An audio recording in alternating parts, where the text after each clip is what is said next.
تو اسے اللہ کی عطا ہی سمجھنا چاہیے۔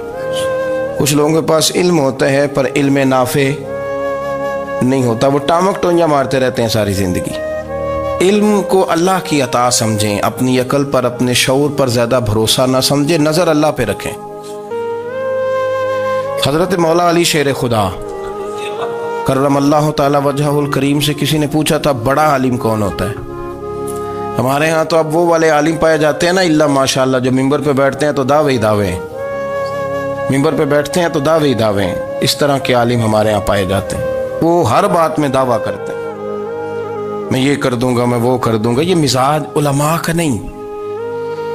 حضرت علی المرتضیٰ سے کسی نے پوچھا بڑا عالم کون ہوتا ہے؟ فرمایا بڑا عالم وہ ہوتا ہے کہ جسے مسئلے کا پتہ نہ ہو تو وہ کہہ دے مجھے نہیں پتا، میں پتہ کر کے بتاؤں گا، غلط بات بیان نہ کرے۔ امام مالک سے کسی نے کوئی مسئلہ پوچھا تو آپ فرمانے لگے مجھے اس سوال کا جواب نہیں آتا، ہمارے بزرگ سمجھاتے کیا ہے؟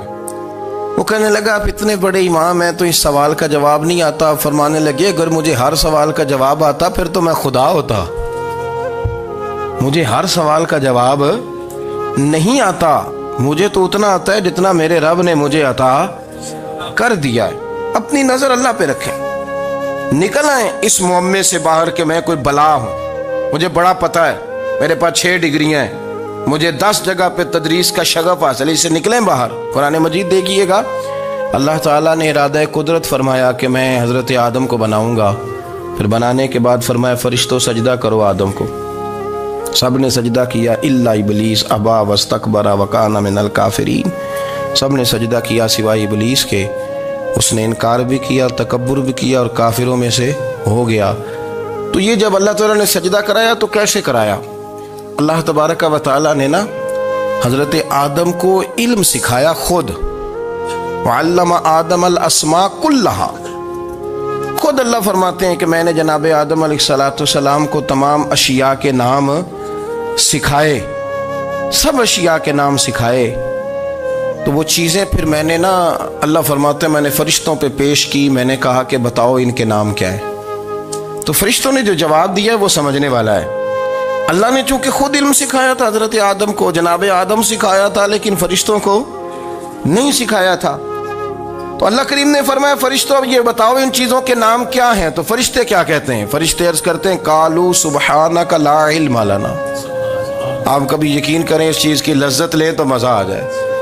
کہا قالوا سبحانک، کہنے لگے تو پاک ہے، قالوا سبحانک، کہنے لگے تو بھئی آدم علیہ السلام کو نام سکھا لیے، پھر فرشتوں کے سامنے وہ چیزیں پیش کر کے کہا ان چیزوں کے نام بتاؤ، تو فرشتے کیا کہتے ہیں؟ کہتے ہیں قالوا سبحانک، تو پاک ہے، لا علم لنا، ہمارے پاس کوئی علم نہیں، الا ما علمتنا، ہمیں تو اتنا پتہ ہے جتنا تو نے ہمیں سکھا دیا، ہمیں تو اتنا پتہ ہے جتنا تو نے ہمیں، لا علم لنا، ہمارے پاس کوئی علم نہیں ہے، اتنا ہی پتہ ہے جتنا تو نے ہمیں سکھا دیا ہے، اس سے زیادہ ہمارے پاس علم، اور یہ کیوں تو نے ہمیں جتنا سکھایا اتنا پتہ ہے۔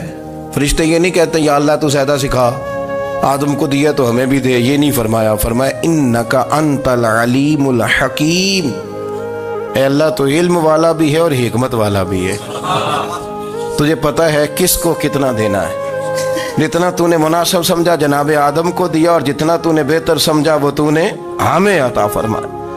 تو اگر آپ کے پاس علم ہے، کہیں نالج ہے، اس کو اللہ کی عطا سمجھیں۔ ہمارے ہاں بہت سارے لوگ بن کے بیٹھ جاتے ہیں، میں اکثر کہتا ہوں کہ پھر وہ دعوے کرتے ہیں میرے علاقے والے جاہل ہیں، میرے شہر والے جاہل ہیں، میرے خاندان والے پڑھے نہیں، یہ آپ کا دعویٰ ہے، یہ آپ کو خراب کر دے گا۔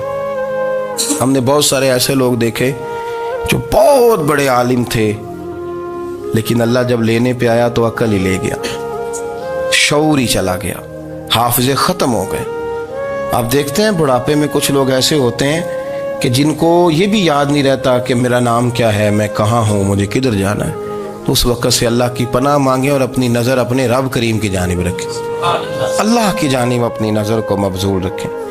دوسری بات، علم کے بعد ایک چیز آتی ہے جس کا نام ہے ہدایت،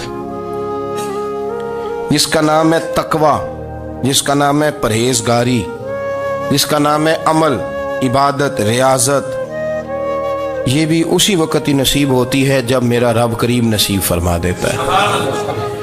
ہم نے نا نیکی کا اپنا اپنا سٹیٹس بنا لیا ہے، اپنا اپنا معیار بنا لیا ہے۔ کچھ لوگ کہتے ہیں کہ جناب مسجد میں سیمٹ کا توڑا دینے سے بہتر ہے کسی غریب کو آٹے کا تھیلا دے دو۔ اب اس نے اپنا مزاج بنا لیا نا نیکی کا، اس نے اپنا سٹیٹس بنا لیا۔ میرا یہ سوال ہے کہ نبی پاک صلی اللہ تعالیٰ علیہ وسلم جب مدینہ شریف آئے تھے تو حضور نے سب سے پہلے غریبوں میں آٹا تقسیم کیا تھا کہ سب سے پہلے مسجد بنائی تھی؟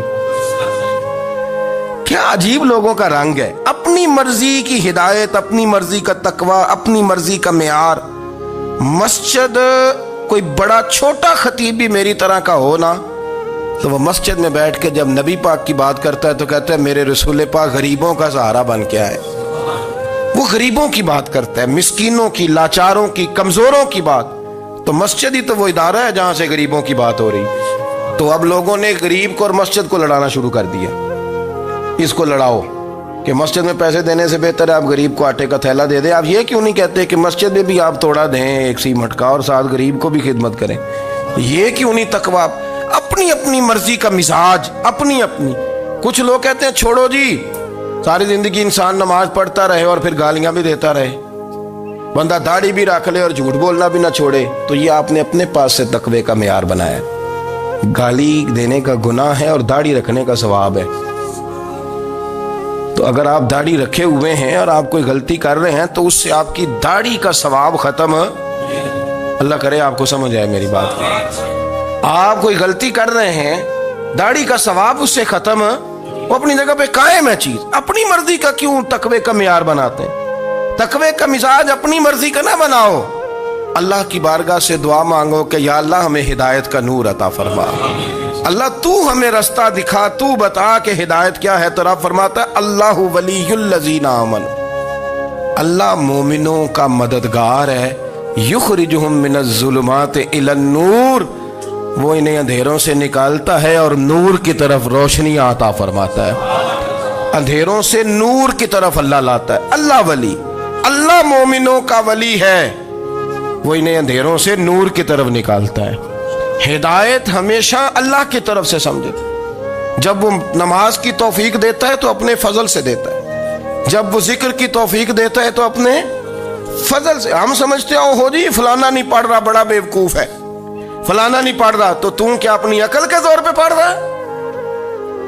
میں جی اللہ کے فضل سے 2 سپارے پڑھتا ہوں، تو کس پہ احسان کرتے تو 2 سپارے پڑھ کے رویا کر کہ اگر مالک تو بڑا قریب نہیں۔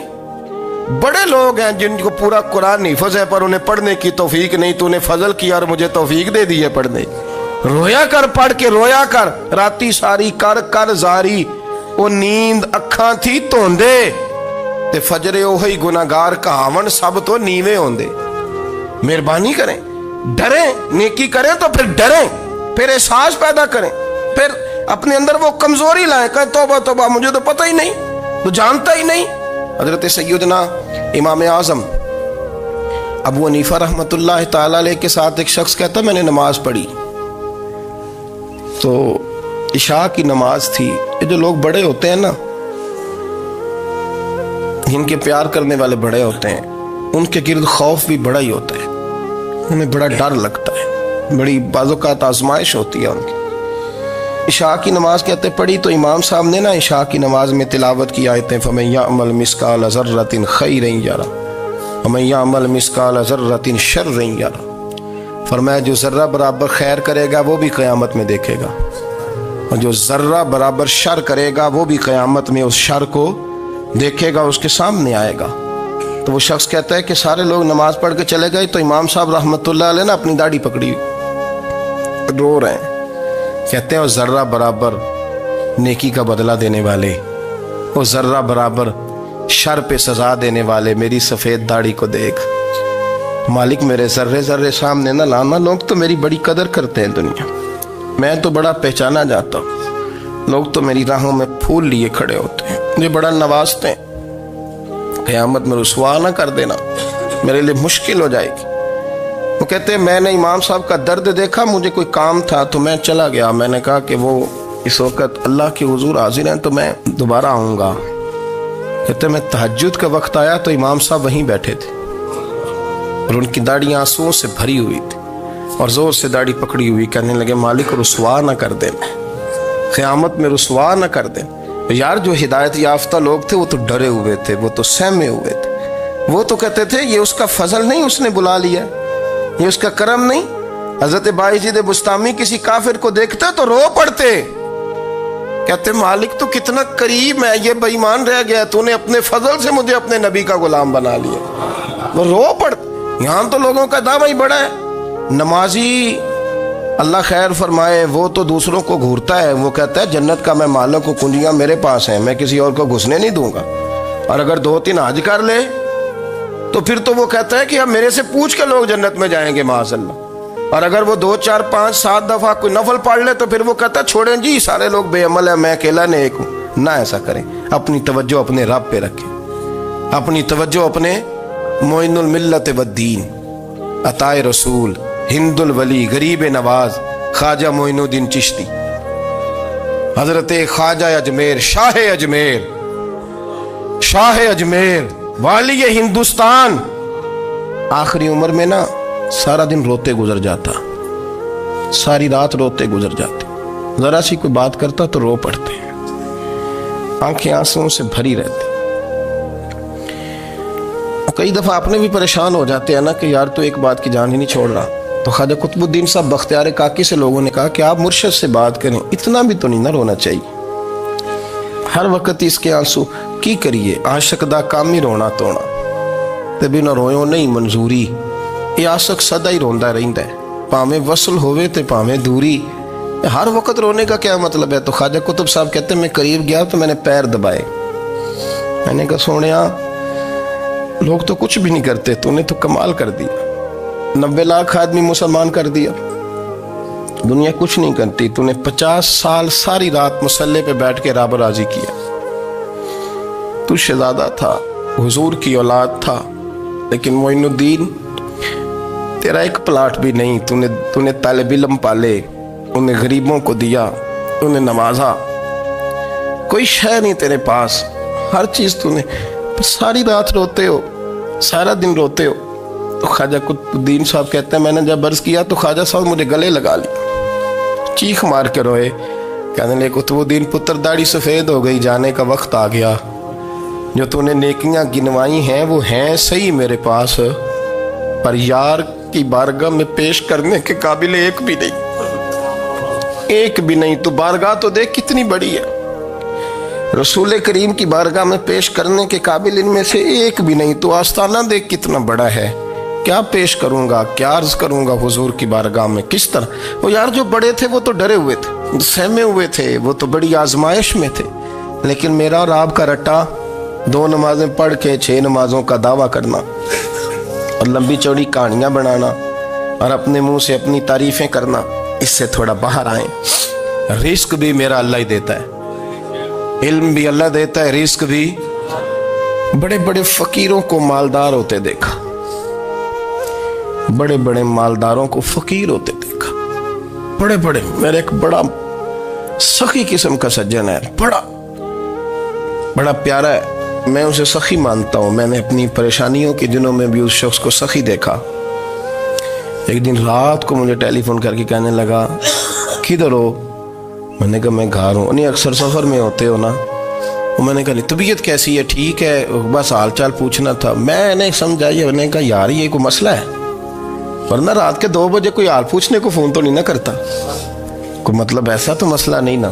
تو میں نے بیک کال کی، میں نے کہا یار میری بات سن، مسئلہ کیا؟ کہ نہیں کچھ نہیں دل کر رہا تھا۔ میں نے کہا میری گل سن، رہے ہیں اسی 4-5 سال کٹھے، میں تین جاننا، اصل بات کر۔ کہنے لگا مکان بھی بڑا ہے، سارا کچھ ٹھیک ہے، پر وہ بڑا ہی بے نیاز ہے، کچھ حالات اس قسم کے آ گئے ہیں کہ لوگوں کو بتاؤں بھی تو لوگ ماننے کو تیار نہیں، زیادہ نہیں، مجھے نا تھوڑے سے پیسوں کی ضرورت ہے، کوئی 15-20 ہزار اگر مل جائیں، میری ضرورت۔ آپ یقین کریں میں روتا رہا ساری رات۔ میں نے کہا مہربانہ تیرا کس طرح کرانگے، اس سے لے کے زمانہ استعمال کرتا تھا، پر بے پرواہی ویکھ نہ سجڑ دی، جتھے کسے دی پیش نہ جاوے، انہیں تاجاں والے در در رولے تے منگتے ہیں